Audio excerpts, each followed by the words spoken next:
Magandang araw din sa iyo at sa ating mga nakikinig. Mabuti naman at binigyan ninyo ng puwang ang aming tanggapan upang maipaliwanag ang ating adhikain sa ASEAN. Medyo hindi gaanong popular itong ASEAN sa ating mga mamamayan. Ito nga yung isang malaking challenge. Siguro mamaya ay pag-usapan natin ano yung mga paghamon na nahaharap ng ASEAN. Subalit, mabalik tayo sa iyong tanong. Napakahalaga na makilahok ang ating Pangulo sa ASEAN sa summit na ito dahil unang-una, founding member tayo ng ASEAN at tinitingala ang Pilipinas bilang isang matibay na haligi ng ASEAN. Lalong-lalo na ngayon dahil tayo ang fastest growing economy in ASEAN. So, yung boses natin kailangan marinig. At ang pakikilahok din ng ating Pangulo ay isang hudyat na naniniwala siya na ang ASEAN ay may magagawa upang maiangat ang buhay ng ordinaryong mamamayan ng ASEAN. Hindi tayo pwedeng mawala sa ASEAN. Parang may palarong napaka-importante tapos yung most valuable player mo ay wala doon. Ganoon ka-importante na lumahok ang ating Pangulo sa pagtitipong ito sa 23rd ASEAN Summit. Tama ka dyan, Faith. Marami itong summits na ito no? So bukod sa ASEAN Summit, meron ding summit with China, with the US, with the ASEAN Plus 3, and the East Asia Summit, ASEAN-India. So marami yung summit na yan na isiniksik talagang malamang-malamang. Yan, 2 araw na yan, siksik talaga sa agenda. Maraming pag-uusapan, subalit maisa-summarize ko sa 2. They will take stock of what they have accomplished so far and then look at the challenges. Saan ba kulang? Saan ba pwede pang marami pang magagawa ang ASEAN?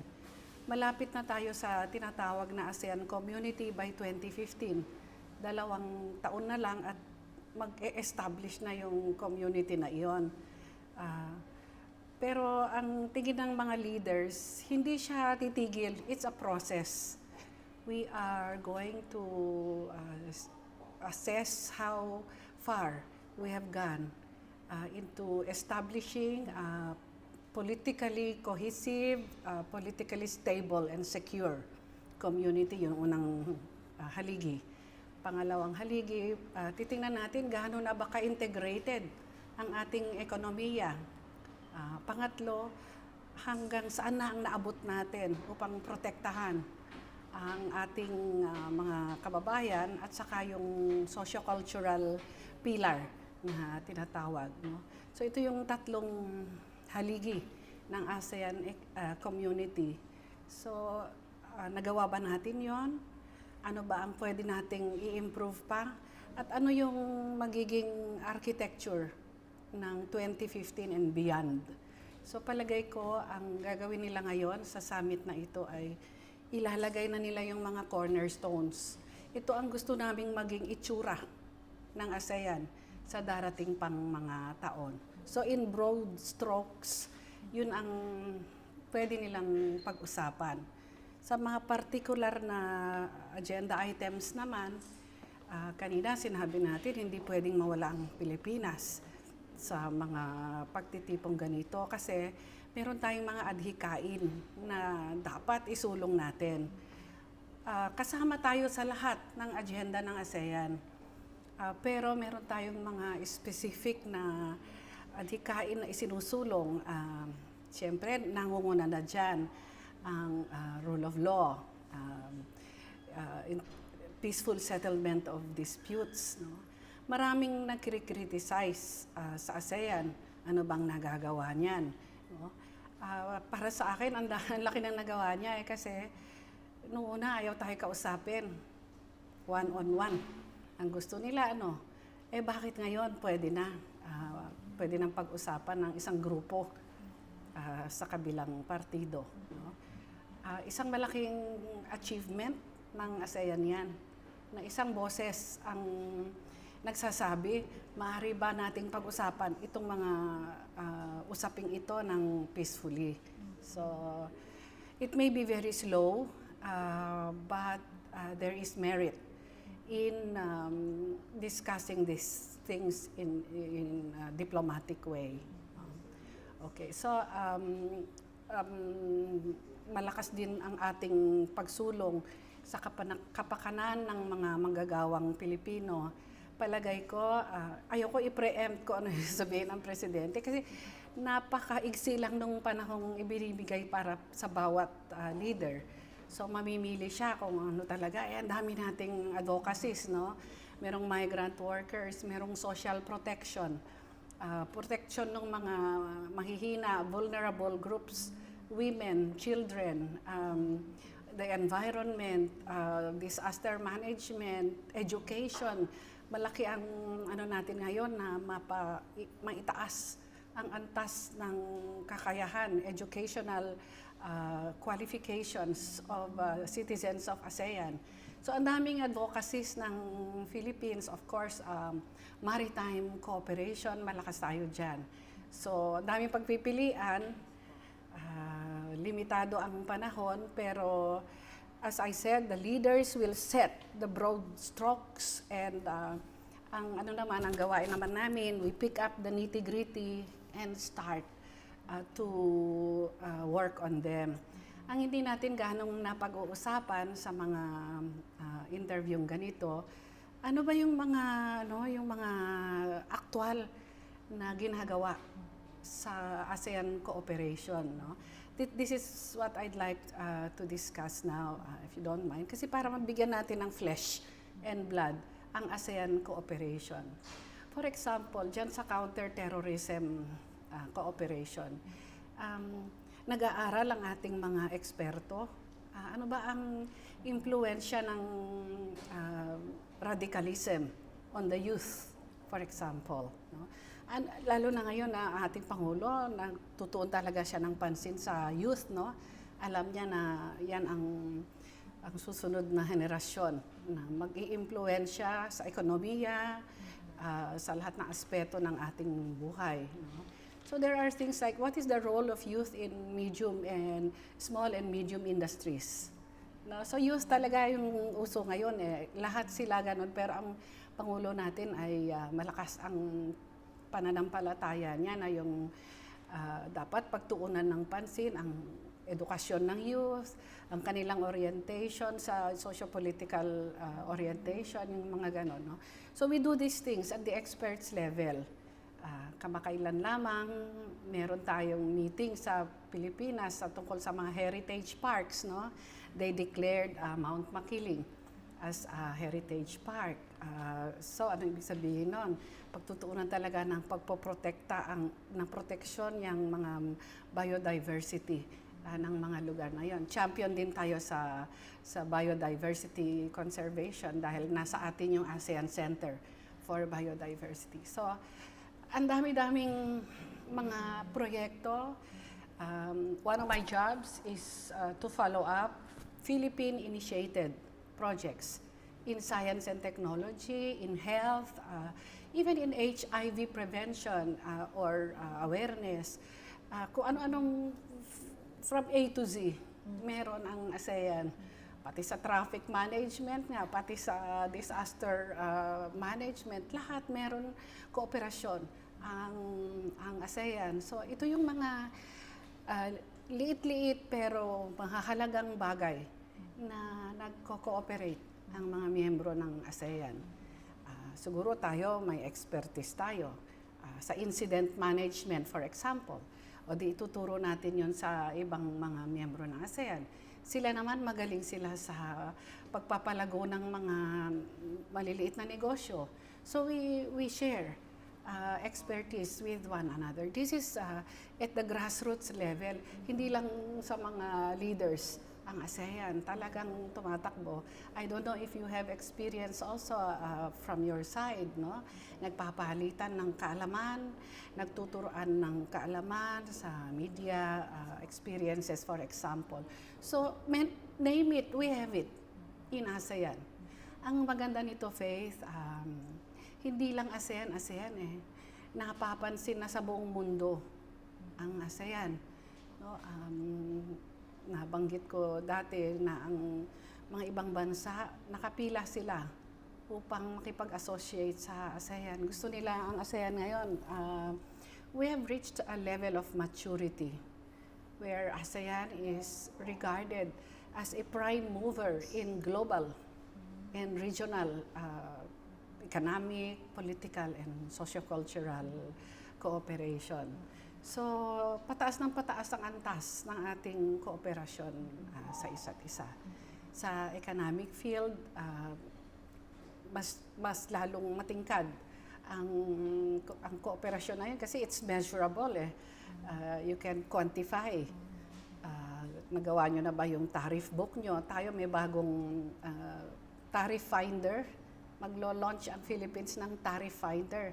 Kung ikaw ay exporter o importer sa Pilipinas, makikita mo agad yung ano yung tariff-free ba yung produkto mo. Ito nga pala, which reminds me, no, gusto ko sana sa pamamagitan ng programa na ito at saka iba pa ninyong programa, magkaroon ng consciousness ang ating mga kababayan kung ano yung magagawa ng ASEAN para sa kanila. Makikita ninyo, kung exporter kayo within ASEAN, makikita ninyo yung anong mga produkto ninyo ang duty free pala, no? O kaya paano ba mas mapapadali ang paggalaw pagpapadala ko ng export ko sa bansa na yon? Ano bang kulang nila? Anong kailangan nila? So makakaikot free movement of goods and services and ASEAN single window. Ang daming mga ganyang facilities na maaaring hindi pa nababalitaan ng ating mga negosyante. Yun ang layunin namin ding isa pa, na mai-popularize ang ASEAN sa ating mga stakeholders, sa ating ordinaryong mamamayan, sa mga business, sa mga kumpanya, sa mga mag-aaral, sa mga guro, sa mga ordinaryong tao. Malaki ang papel ng Pilipinas. Bukod sa dati na nga tayong miyembro ng ASEAN, tinitingnan din nila ano ang maiko-contribute ng Pilipinas sa mga usaping meron na tayong kakayahan. Magaling tayo sa social protection. Maaring isulong natin ngayon o sa iba pang pagkakataon kung paano maproprotektahan yung mga maliliit na negosyante as ASEAN integrates, as tariffs become zero, as businesses can move freely, medyo may maapektuhang mga maliliit na negosyante. So ang isinusulong natin diyan ay kung paano matulungan itong mga ordinaryong tao in the process of integration. Kasi there's no other way. We're all going towards free movement of goods and services. Ang titingnan natin kung paano natin matulungan yung mga medyo maaapektuhan, matatamaan ng pagsulong na iyan. So, napakalaki ng papel ng Pilipinas. They're also watching us kasi nga nabanggit natin kanina, tayo ang pinakamabilis ang pagbulusok ng ating ekonomiya. No, what are we doing right? We also want to share. Hindi na tayo yung mendicant, pahingi. No? Hindi ganun ang no? Merong nagsabing isang author, sabi niya, we're a rich nation pretending to be poor. We're a rich nation. I also want to help the less developed members of ASEAN. Kasi kung tumataas ang antas ng ekonomiya ng iyong kapitbahay, darating ang araw, bibili ang kapitbahay mo na iyon sa'yo. No? So this is the essence of ASEAN integration and leveling of the playing field. You are not just helping them for helping sake, but you are helping them because you want to allow them to become your customer someday, no? So, who knows, ang Cambodia, Laos, Myanmar, Vietnam will be importing from the Philippines. Right now, tinutulungan sila ng ating mga mid-level managers, teachers, mga hotel managers. So, in a way, we are raising the standard of skills and services in ASEAN. Yes. Ngayon, parang midway na tayo, no? 2013, then 2015. Meron, yung tatlong pillars, gumawa sila ng parang scorecard, midterm review, ang tawag nila. So, they did a very scientific study of where each pillar stands and what else needs to be done. Well, we can glory in our successes, but realistically speaking, we look at the challenges ahead of ASEAN. Numero unong challenge ng ASEAN, dahil lumalaki na nga siya, medyo outdated na yung bureaucracy niya. So, we just finished writing the guidelines for the high-level body that will review this bureaucracy, yung ASEAN Secretariat. Saan siya medyo nagdodoble-doble ang trabaho, saan siya mahina, saan siya dapat tulungan, etc. So, yun ang gagawin natin, isang malaking paghamon. Dahil lumalaki, habang nagiging complicated o sophisticated ang ASEAN, dapat itama yung bureaucracia niya doon sa mga needs ng ASEAN. Big challenge. Second challenge, yung capital formation. Kasi ang isang pinagtutuunan ng pansin ng ASEAN ngayon yung infrastructure development, massive infrastructure development. Tayo sa Pilipinas, champion tayo ng PPP scheme.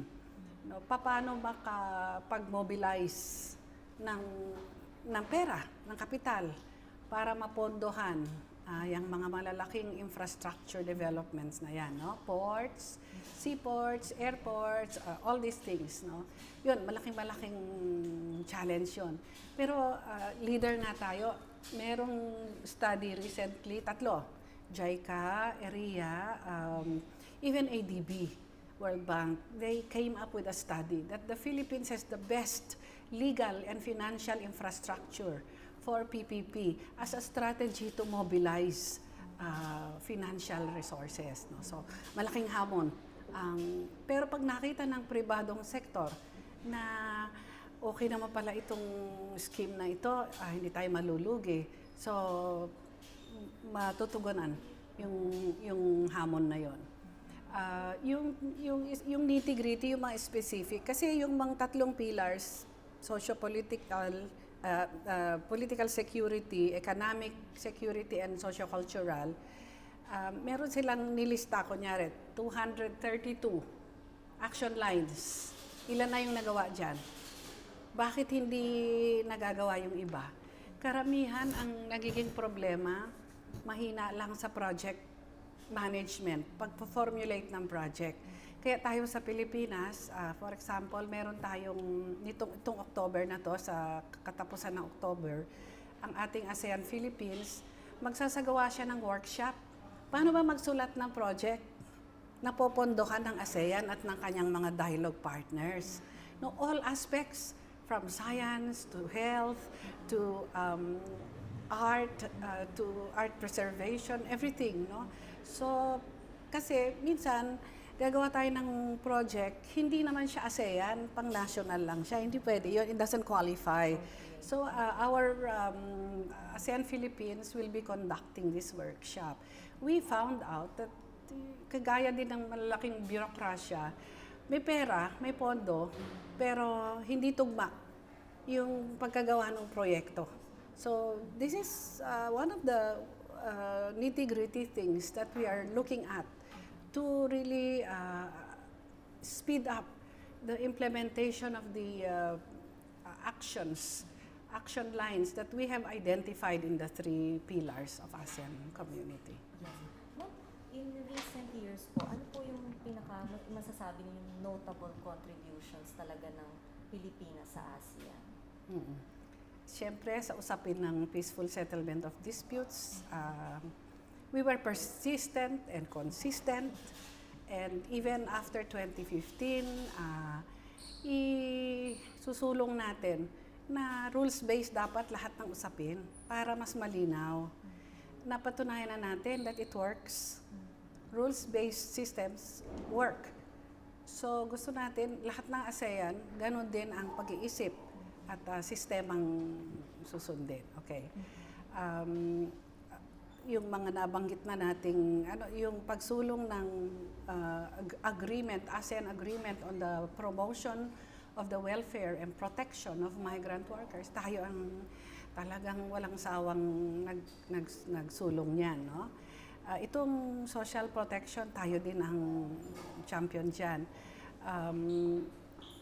As I said, biodiversity conservation is also one of our major contributions. Pero alam mo, ito yung ilan lang ito, pero halos lahat ng successes ng ASEAN kasama Pilipinas. We are among the clearest voices in ASEAN. We know what we want, and we want ASEAN to do these things region-wide, on a region-wide basis. Magaling din tayo sa information. Nakita kayong panukala ng ating information sector na kailangan transparent ang mga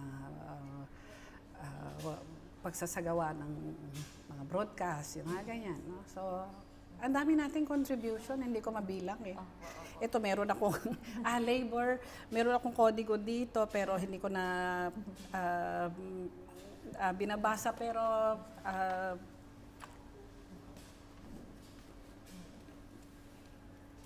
okay.